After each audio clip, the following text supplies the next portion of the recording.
Welcome to the desert. Welcome to my golf course, my personal golf course, my backyard. That's Kali.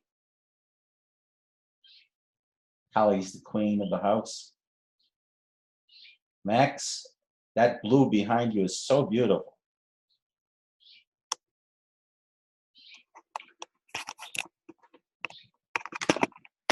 And this is me, the so-called false me, the body, personal self, all that shit.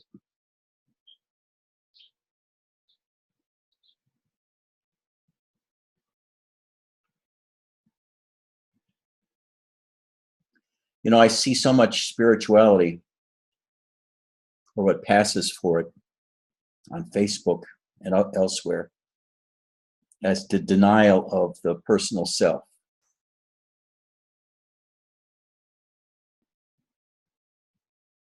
The denial of neediness, of being an individual,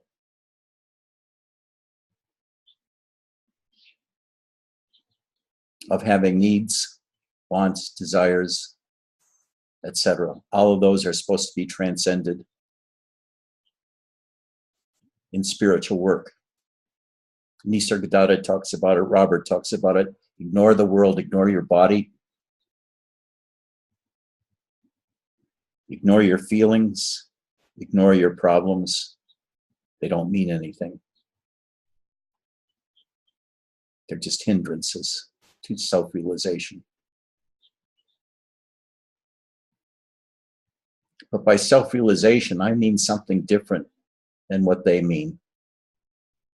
As high esteem as I hold Robert and Nisargadatta in, self-realization to me means realization of yourself on all levels.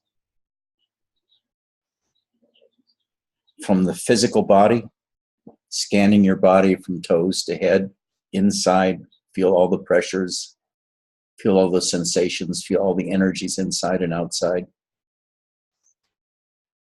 To one's sense of presence, which is that kind of inner aura. It's an integral thing that's synonymous with the body, and it's inside the body and extends beyond the body. You get to know this through meditation.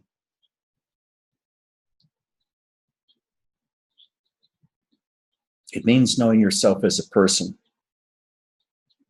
your personal limits,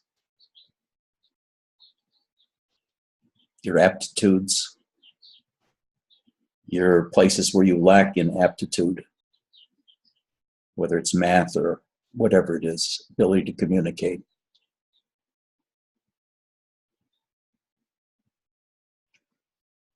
As well as the transcendent. The first experience is not necessarily in the sequence I experienced it in, but the one I talk about is realization of the manifest self.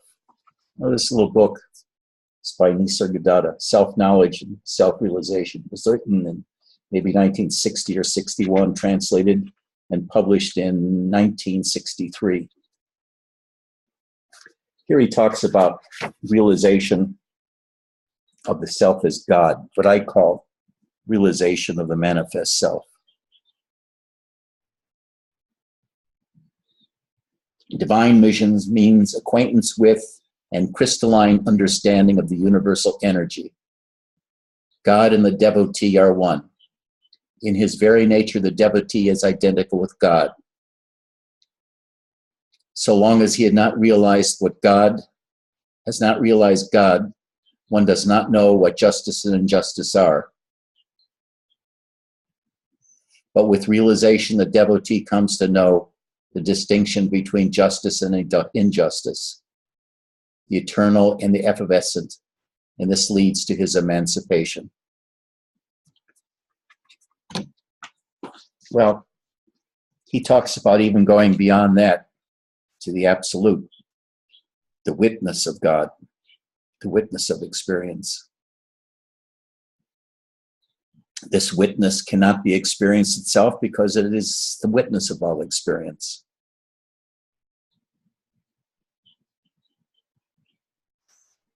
So when you are the witness, you are the self.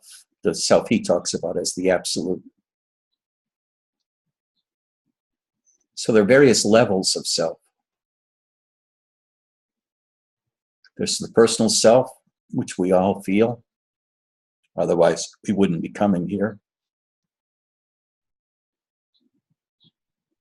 There is oneself as one's sense of presence.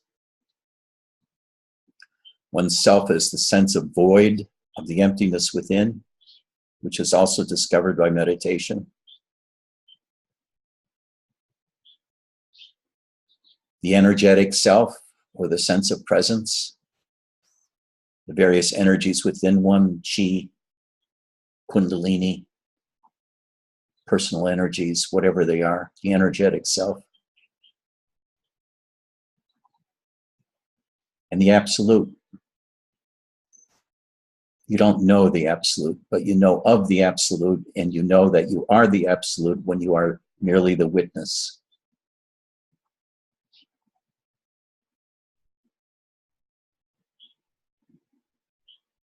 So the self is manifold, manifold.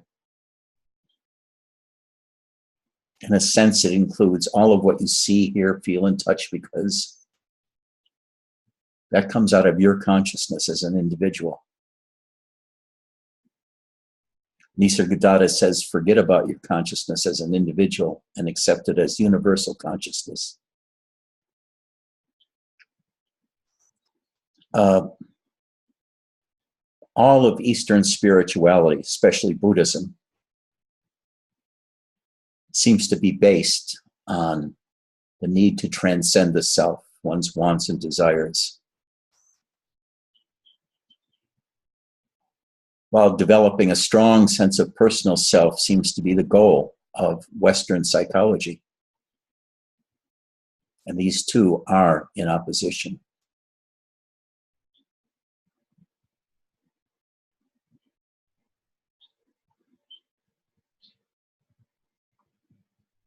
How to reconcile them? By becoming both of them.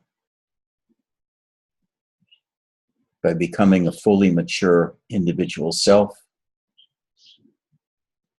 and also being able to realize the manifest self, yourself as God, the divine self within, and lastly, as the absolute, the witness of all of these phenomena, from emptiness to the energetic self, sense of presence, to your mind, watching your mind, to watching your feelings, your emotions, your body. All of this is you. All of this is me.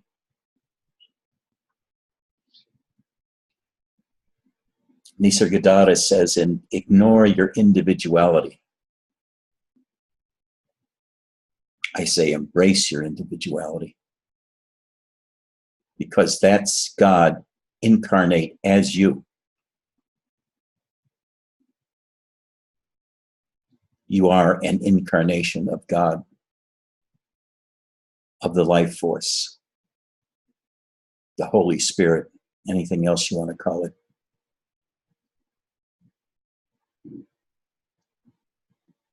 And as such, you are a spokesperson for God. And if you know God in yourself, it's so much easier to be a spokesperson for him or her.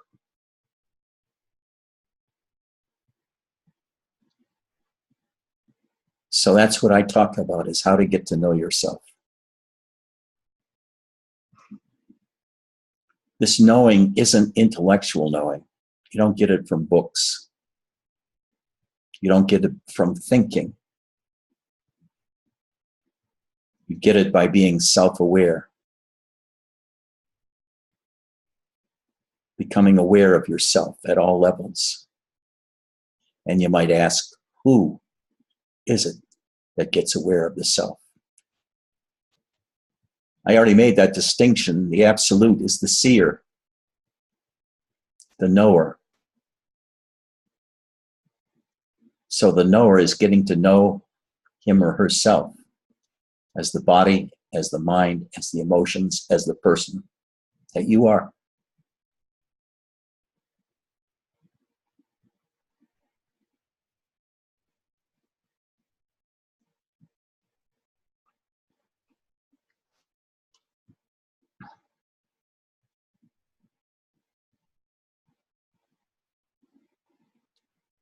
You know, I had left Zen for several years. I was in Zen from about 1969 through maybe 1975. And in Zen, there is no self.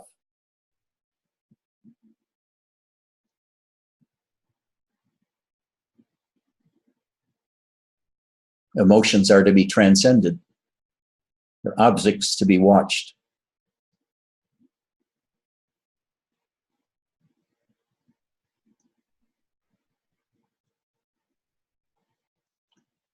But I left Zen because, as Sasaki told me, Sasaki Roshi, there is no love in Zen. So I wandered one day into an ashram near my house in Los Angeles, run by Swami Shankarananda, who now runs a large ashram in Melbourne, Australia. And I heard these mysterious words at the end of every satsang, concluded every satsang. Love yourself. Honor yourself. Make love to yourself. And I didn't know what the hell they were talking about. I had no sense of self. I had emptiness. So what is this self they were talking about? I'd love to love myself if I could find myself. All that I saw was emptiness. And emptiness had no love. But through chanting and listening to Shankarananda, I saw that there was another way, a way of sweetness and beauty and of a self.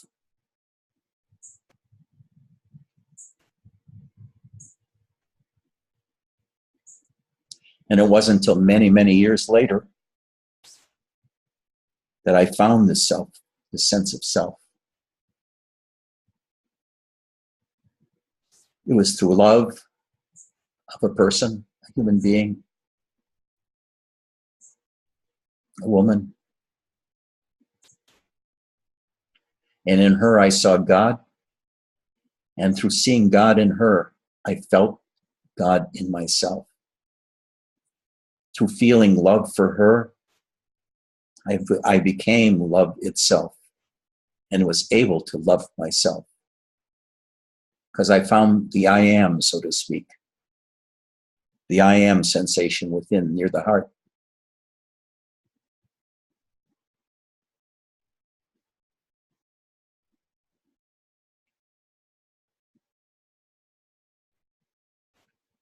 So self-realization and self-knowledge really should be called self-awareness at all levels. You only pay attention to yourself, your feelings, your emptiness, your sense of presence, the energies within your body.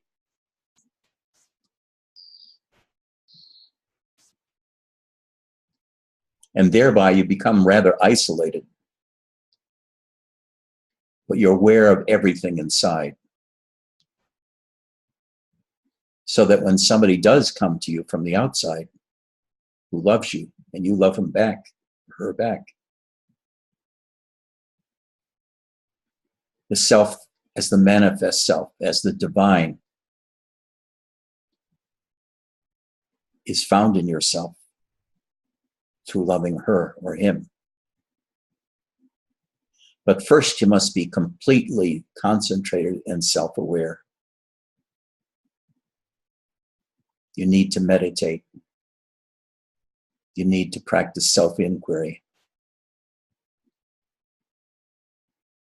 You need to listen to sacred music to open up your heart.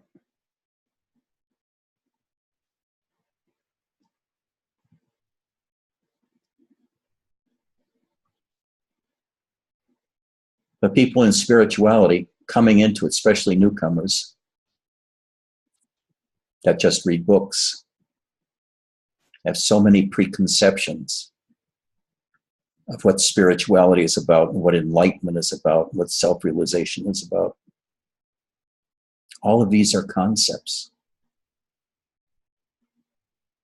Just know yourself at all levels, directly, not with an intellectual understanding, but directly. So they're operational from your heart, this chakra. Because this heart sense perceives the world in a different way than your eyes do. It's different than the visual sense. It's more a feeling sense. So, come with me inside of yourself.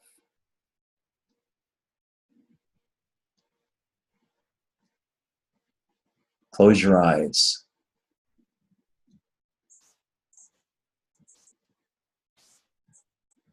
And start sinking into your body.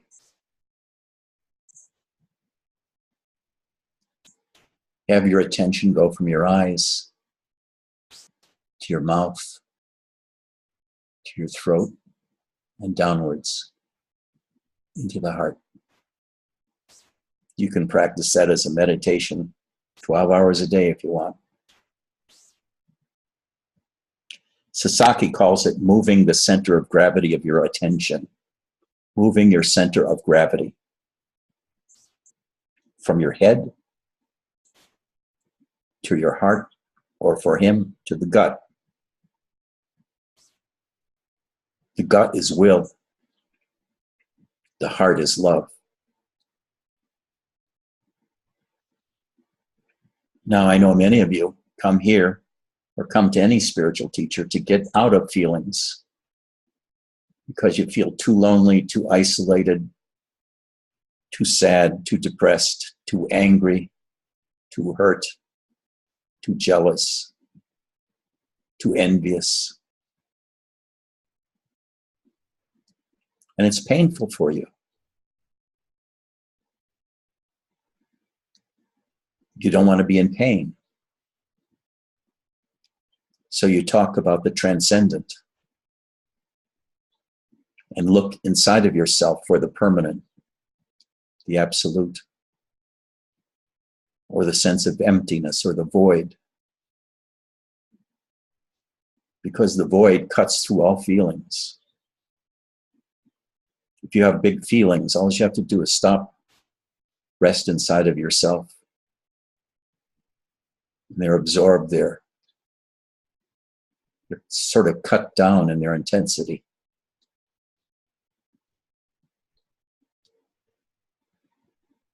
I think, what does he say?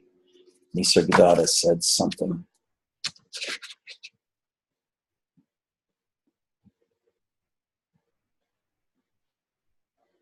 Yes. The name and form of the spiritually enlightened saint experiences the pangs and sorrows of life, but not their sting. He is neither moved nor perturbed by the pleasures and pains, nor the profits and losses of the world.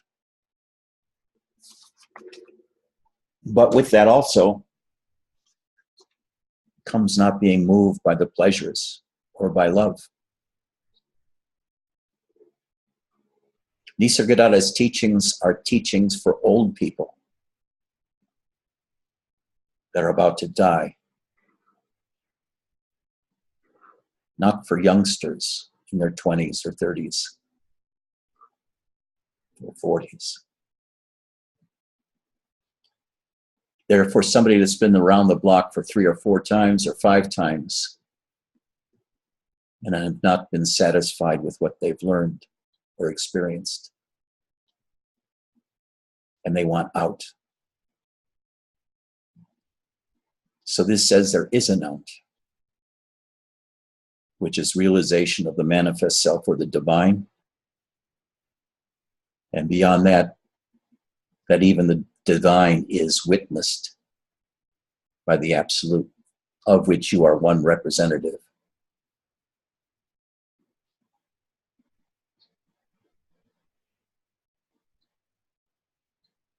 Ken Wilber makes a progression of spiritual development, of spiritual evolution, from the first step of integration of the personal self, which means taking all the unresolved emotions and problems of your life, things that have held you back from developing fully as a person, resolving them, becoming a person with a strong sense of self.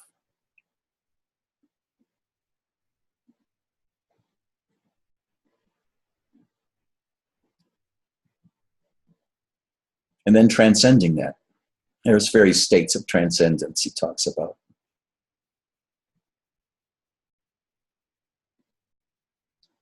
But before you can do anything, you have to fully become a person.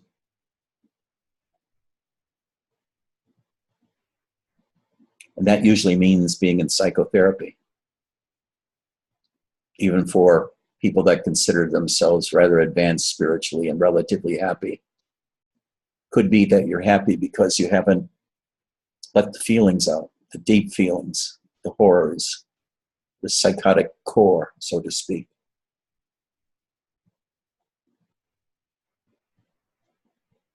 Sometimes with meditation, you develop the ability to distance yourself from those horrors within. So meditation helps even if you're in psychotherapy. But I highly recommend psychotherapy for people that think they could use it.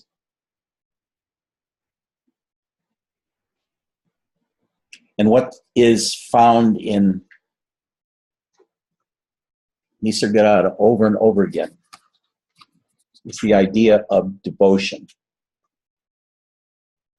Devotion to the Guru, devotion to each other, surrender to each other, love of each other.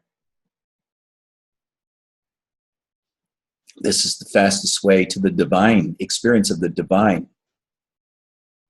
Matter of fact, it might be the only way to the experience of the divine in you, as you.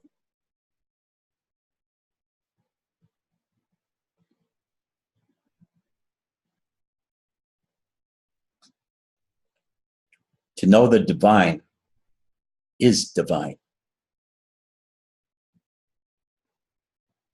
It's probably the peak experience of life to know the divine. Even more than knowing the absolute or about the absolute. Much more. It's more shocking. It knocks your socks off.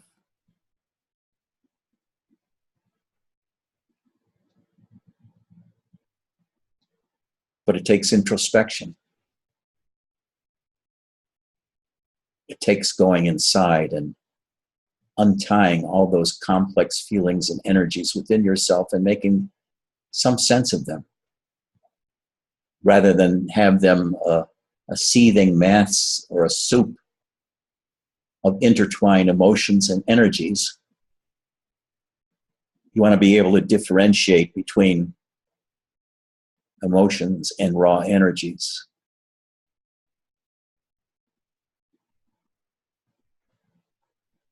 Chaitananda says that everything is energy to him. Everything is energy. Not to me. To me, there's subtle distinctions within energy and between energy and feelings, between energy and love.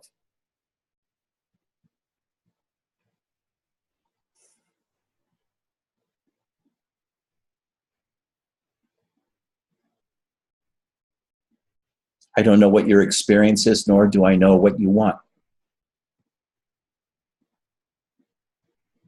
What do you want coming here? What do you want when you practice meditation? What do you want when you read books on spirituality? Is it that you want to know yourself? Or is it that you're lonely? I email David Spiro a lot. And he said, most people aren't authentic. That means they don't live in and they don't express their emotions. He said, as an example, he'll talk to somebody who's talking about seeking enlightenment. And he works with them for a while.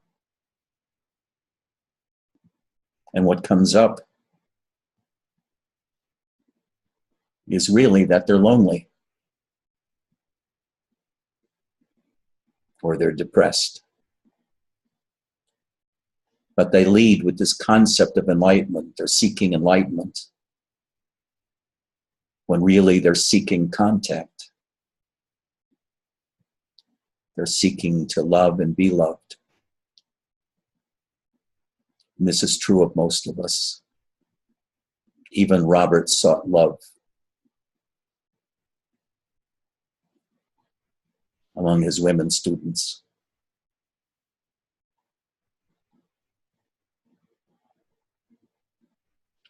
Now, to me, the paragon of what not to be in spirituality is Ramana,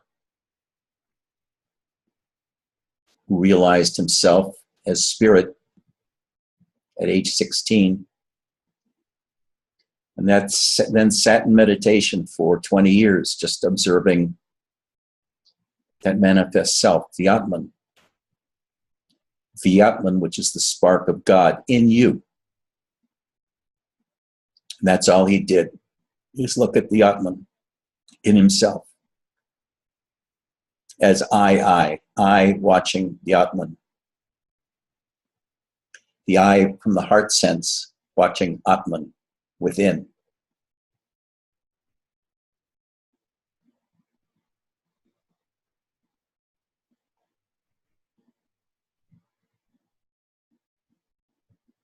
But what do you want?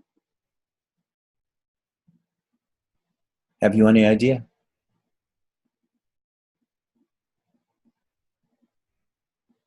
I know Vijay wants to feel alive and have the divine spark within him. To feel the divine spark within him.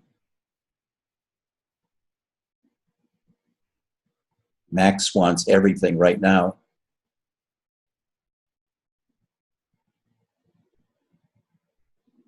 Michael wants to learn how to articulate better.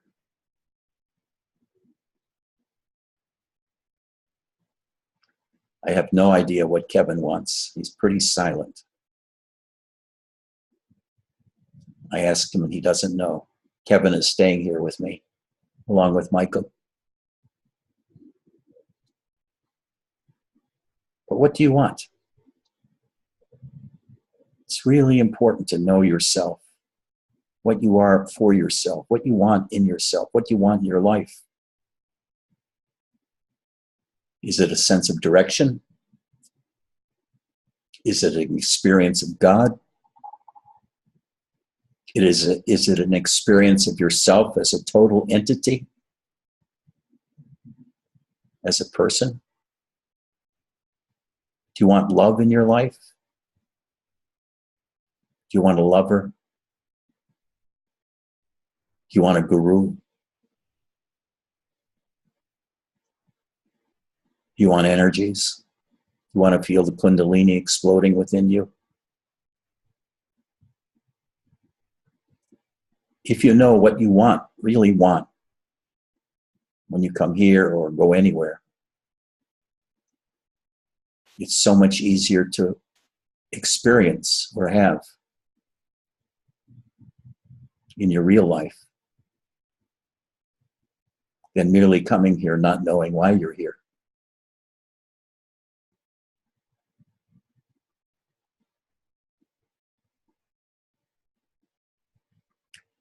Every one of us, including the most advanced, like Robert, in terms of being often the emptiness, which he talked about all the time, but realizing that even emptiness was consciousness. And that is a need for love to keep oneself in this world, to keep oneself active.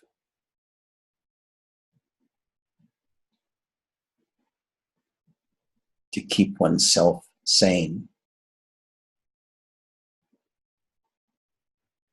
To keep oneself happy.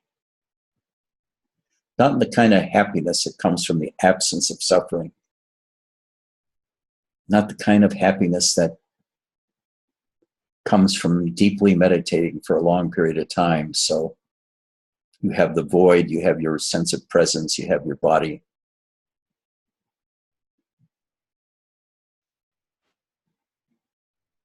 But the divine happiness of feeling loved and of loving somebody.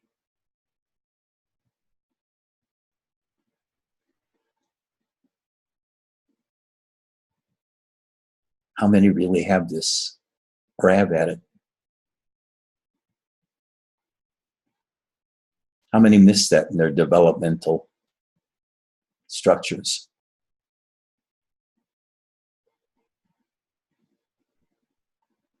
How many are still looking for that as opposed to enlightenment or self-realization? But you know something, they go together. Self-realization is an abstraction. It's a concept. As such, it doesn't really exist. All that exists is you. And the more you know about your existence, the more you know about yourself.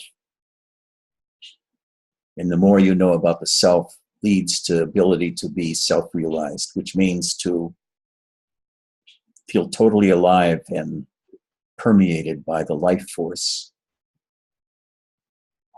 permeated by energies, permeated by love.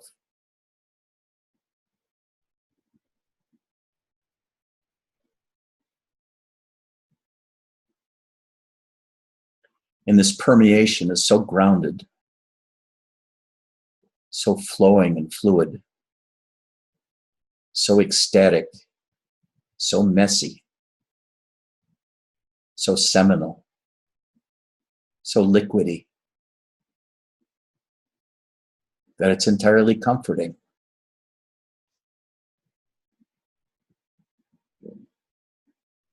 But just hearing these words means nothing. You have to meditate on yourself. Sit in your own silence and feel within. Look with your eyes and find the void within. Then feel within the void for your heart. 2 steps. Look within. Most people will see darkness when they look within. But after a while, you feel light within. You'll see light within. Then within that lighted darkness, find your heart. That sense of I am.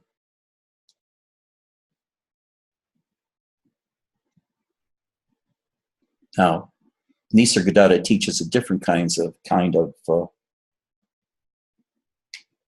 self-inquiry, which is to just be yourself in silence. But I'm saying it's something different. Look for the I sense within you. The feeling sense in your heart. Your inner heart, the heart of hearts, the most private, secret, tender, vulnerable place within you. Feel within that place. And from that feeling place, explore the world. Explore yourself. I don't mean go out and walk, but explore your sensations of the world. What you do with those sensations. How you speak about them. Feel within for those kind of confusion you have. Sort out the emotions. Look for the emotions. What emotions do you have in you? Fear, doubt, despair, sadness, love, happiness. Focus on one of them. See what it feels like. Gradually bring it into your heart. Every lost and discarded piece of you that you can bring into your heart is a new measure of growth.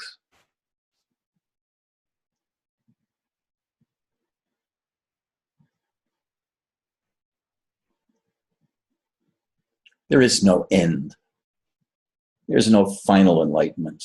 There is no such thing as total enlightenment. Those are all concepts. It's an endless path of self-discovery. Every time you think you've reached a final loop, you find out that there's more. Endless growth. Endless self-exploration. Endless learning of how to relate to people in the world, your world. This is kind of a Christian view. Feel people in their hearts, from your heart. Not with your mind, your judging mind. Feel them.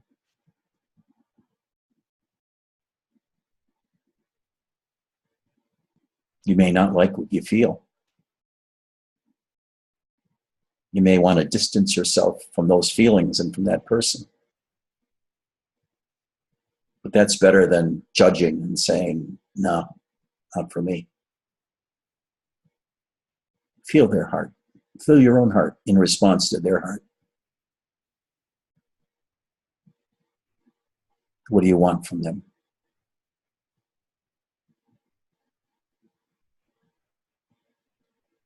This is an endless, endless path.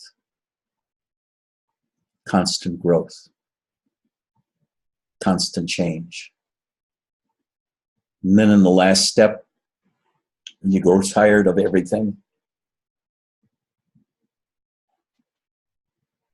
you can become aware of the absolute. And I don't mean you become aware of the absolute by witnessing the absolute. You can become aware that you always have been the absolute, just by resting in yourself. You're the one that's watching your personal self. You're the one that's watching the God within you. So that's essentially you also.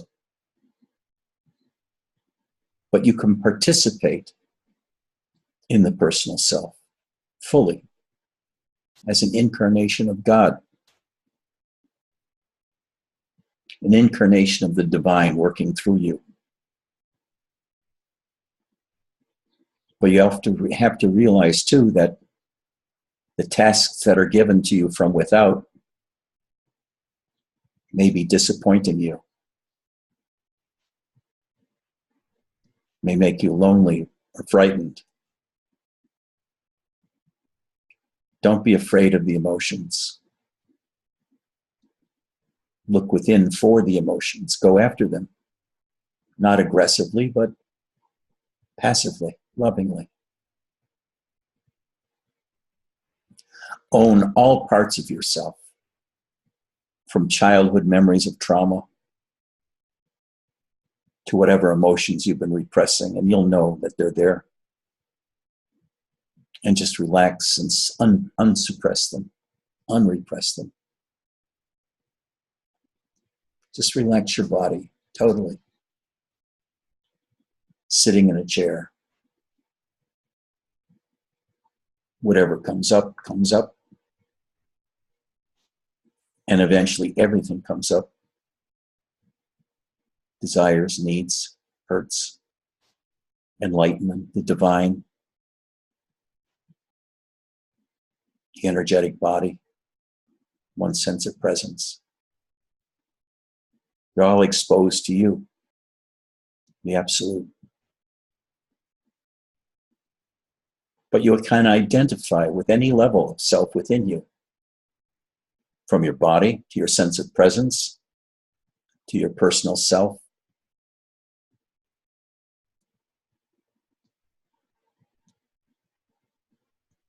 I know that I got an email from Jan Essman a couple of weeks ago that says that what he does is watches Jan Essman as the person from the point of view of the causal body or of emptiness. And he says he has great fun doing it.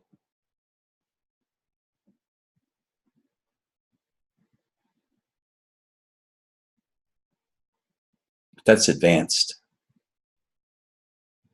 It's advanced to know the emptiness that well. It's advanced to be able to identify yourself totally as a person.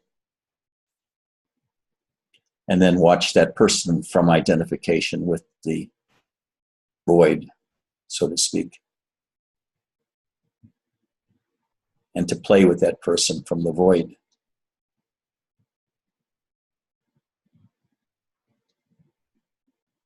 But whatever you think enlightenment is, whatever you think self-realization is, be utterly assured that you have no idea. You don't have a clue as to what it really is. You have ideas about it, but not the experience.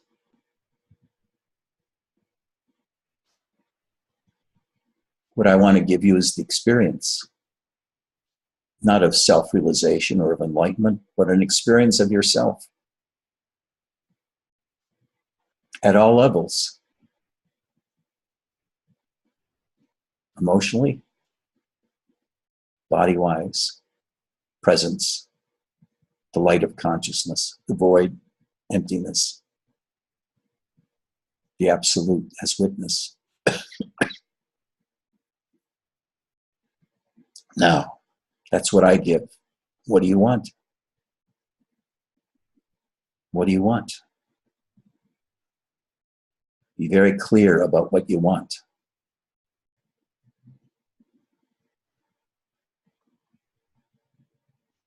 Practice meditation. Meditate on yourself. Look inside of yourself. Look inside of that dark emptiness within.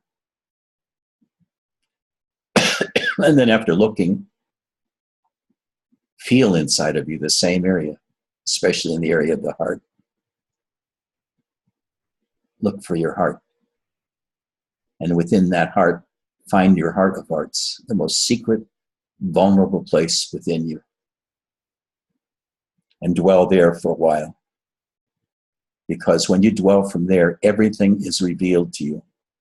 Everything is revealed eventually.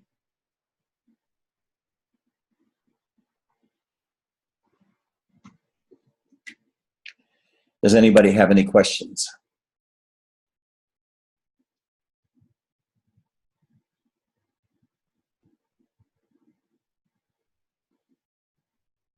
Does anybody want any questions?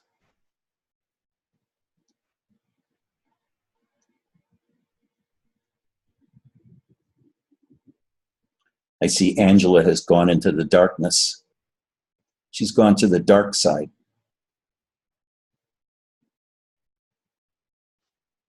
Max has gone to the blue side. BJ's sort of the dark side too.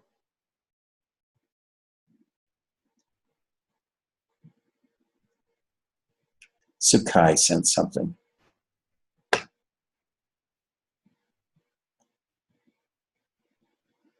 What am I going to do with all this loneliness?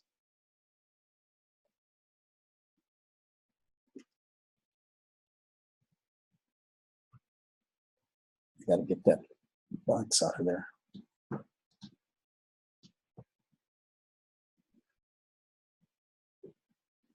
What are you to do with the loneliness?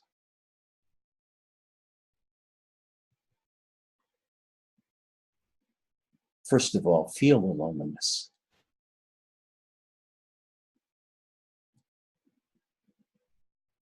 Feel your loneliness as much as you can.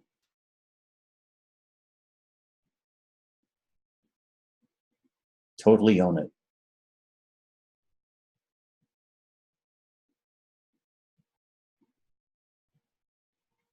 And when you locate your heart,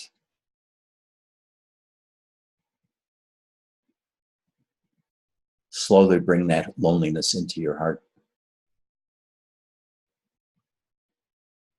Your heart should be felt somewhere in this area, the chest.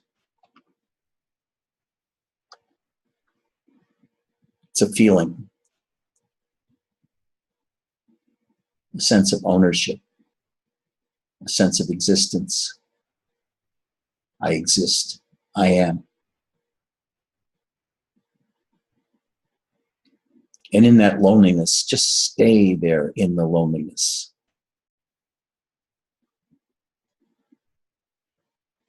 You'll find that there's such sweetness in the loneliness once you really own loneliness. So what do you do with it? You own it.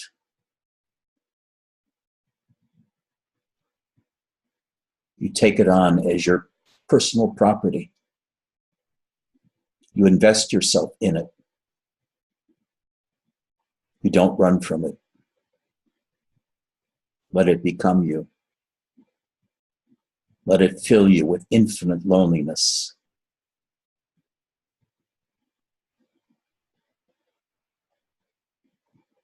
Until you find out it's not loneliness anymore.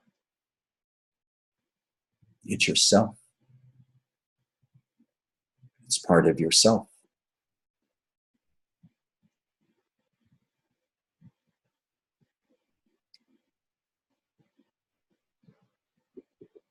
Any other questions?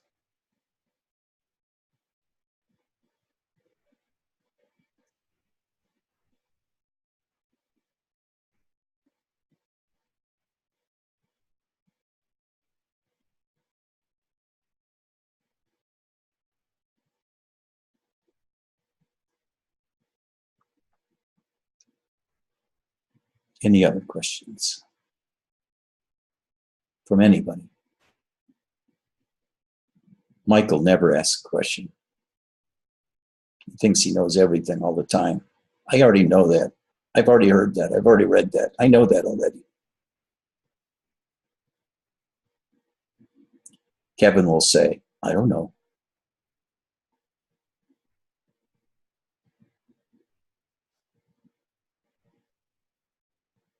Muhammad.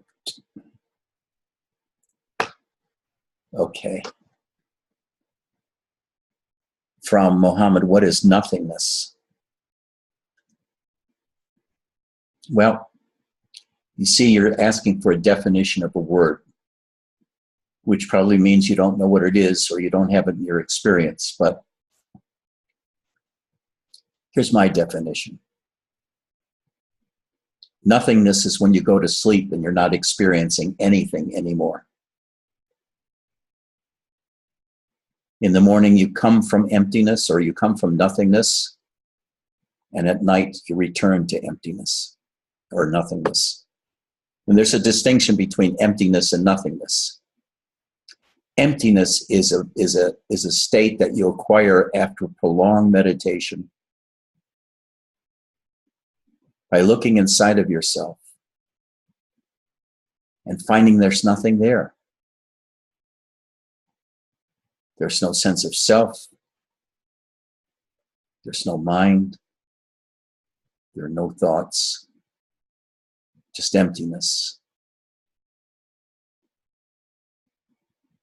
And then while residing in that emptiness, you can see that thoughts come to this emptiness. Events come to this emptiness from without. Feelings come to this emptiness. But at the end of the day, you disappear into nothingness, no consciousness, no awareness. That's what nothingness means, no awareness, no consciousness. While emptiness is the container of all experiences. Emptiness also disappears into nothingness in sleep. When you wake up in the morning, first comes consciousness, and then consciousness of you as a person, as an individual in the world.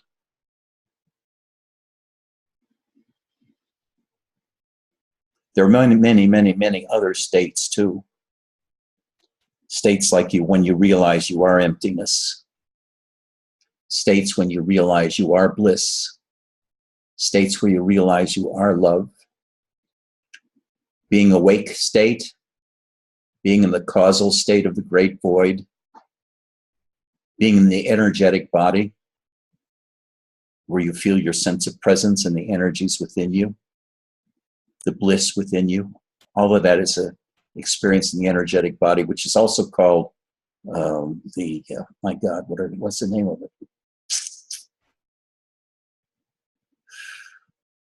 I forget now. It's all in consciousness. Everything is in consciousness. And that's another state you can realize, that everything is consciousness. All of these are states. All of these are realizations when articulated. There's the state of knowing that you're one with God and have experienced your God and your unity with God. There's so many states you can go through. It's an endless process of experiencing and learning.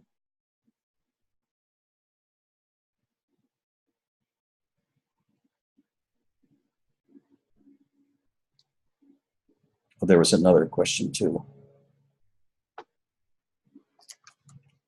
Let me see. Ben Reddy. When I see with closed eyes, I just see darkness behind the eyelids, and it hurts my eyes with eye muscle pain.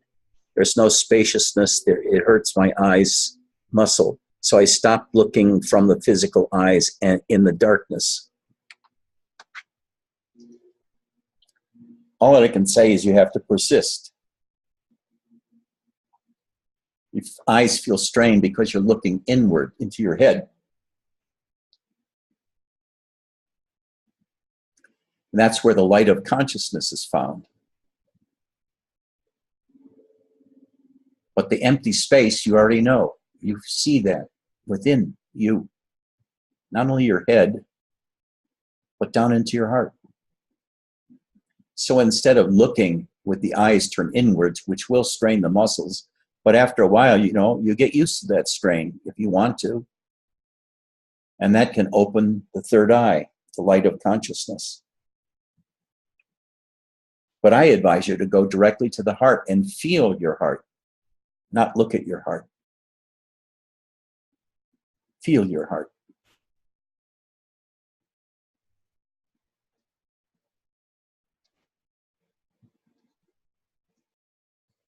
Forget about looking for the third eye if you can't stand the pain of the strain. You'll get used to it if you want to. If you want to look at the third eye and open the third eye of consciousness, the light of consciousness, go ahead, but be prepared to do some work. Be prepared to get used to the strain. Be prepared to persist no matter what. When I started meditation in the late 60s by myself, I meditated for 10 hours a day, staring at a wall with a lighted candle between me and the wall.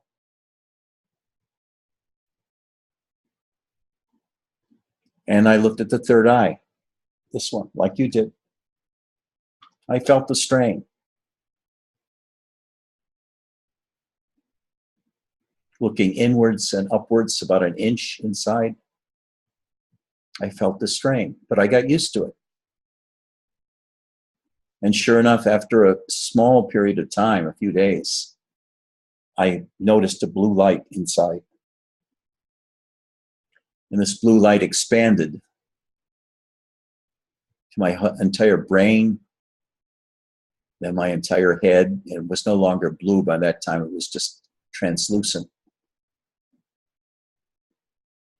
And that light expanded. I pushed it down with my will. I pushed it downwards into my body, the clear light of consciousness. So wherever I felt my body, like my butt touching the chair, I could perceive it from the inside. So I'm saying you can skip that and go directly into feeling your heart. Skip opening the third eye and go directly into your heart.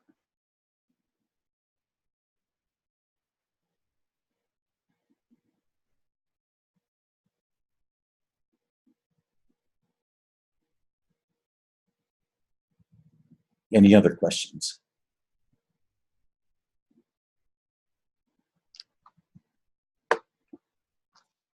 Muhammad says, did Yanni Robert Adams have love in his heart? Let's say he was always seeking it. He said he had love in his heart. But I knew him and he was kind of cold, kind of removed, kind of off into space somewhere.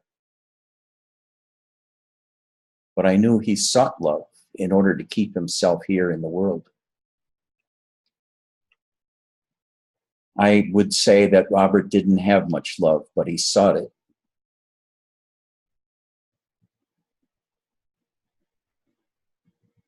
But that's my take of being with him for 8 years. Any other questions?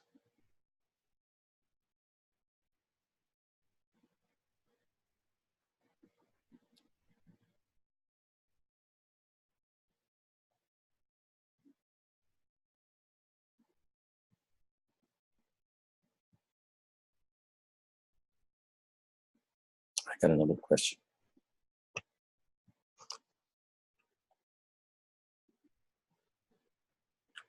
Sukai sent a private message, but I can't read it now because it's private.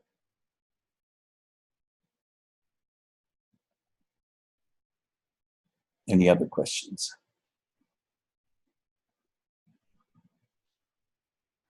Well, no more questions. No more talkie.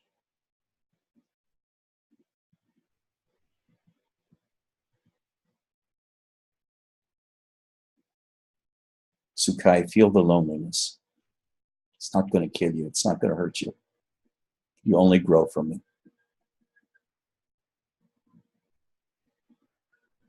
You only grow from feeling the fear. I think I'm the only teacher around that talks about feeling feelings and growing from feeling feelings.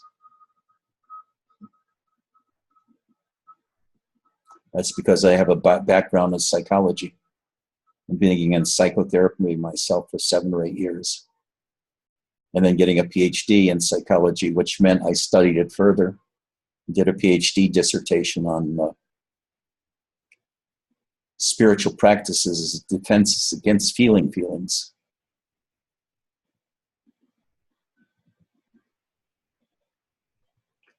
I love you all. I hope you come back. I hope you learn something. I wish I knew you better. We have to communicate in order for me to know you better. Take care. See you next time, same place. I guess it's a hour earlier for all of you on savings time, even in Europe. Take care. I love you.